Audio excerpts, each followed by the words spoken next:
বহু ভণ্ডামি দেখেছি, কিন্তু বাস্তবতা হচ্ছে জামাত ইসলাম যে কার্যক্রম করেছে তার কাজ প্রমাণ করে যে একমাত্র বাংলাদেশ জামাত ইসলামই বাংলাদেশের একমাত্র সাম্প্রদায়িক দল, সেটা তারা প্রমাণ করেছে। শুধু আজকে না, অতীতে আমরা দেখেছি বাংলাদেশের উত্তরবঙ্গে হিন্দু তীর্থযাত্রীরা জলে ডুবে মারা গেছে, তাদেরকে আমরা জানার আগেই তারা তাদেরকে সাহায্যের হাত বাড়িয়ে দিয়েছে, তাদেরকে সেই ব্যবস্থা করেছে।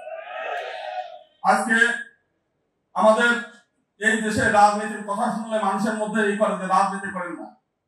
বাংলাদেশের মানুষ সেবক চায় এবং জামাত ইসলামী জনগণের সেবক হিসেবে সেই কাজগুলো করছে। প্রচলিত ধারার যে রাজনীতি, সেই রাজনীতি মানুষ এখন চায় না।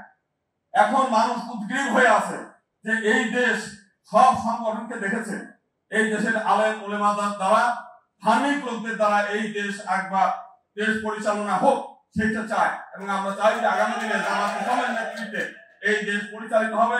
রাজনৈতিক ক্ষমতা না, তারা দেশের সেবা করে ইতিমধ্যে প্রমাণ করেছে যে দেশের জনগণের আমরা সেবা করতে চাই এবং সেবা করে। ক্ষমতা তাদের কাছে বড় চাওয়া না, সেটা অলরেডি জামাত ইসলাম প্রমাণ করে দিয়েছে।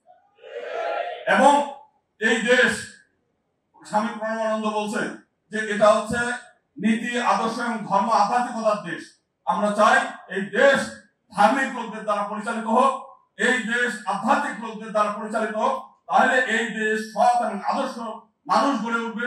আমরা জামাত ইসলামের আগে 2 জন মন্ত্রীকে দেখেছি যে তাদের বিরুদ্ধে নানান অভিযোগ থাকতে পারে, কিন্তু তাদের বিরুদ্ধে দুর্নীতির অভিযোগ আসে নাই। আমি আজকে আসার পথে একজন বলছিল যে একজন চোর, সে চোরও চায় না যে তার রুমের মধ্যে আরো 2টা চোর থাক, অসৎ লোক থাক, কারণ তার চুরি করার জন্য চুরি না হয়ে যায়।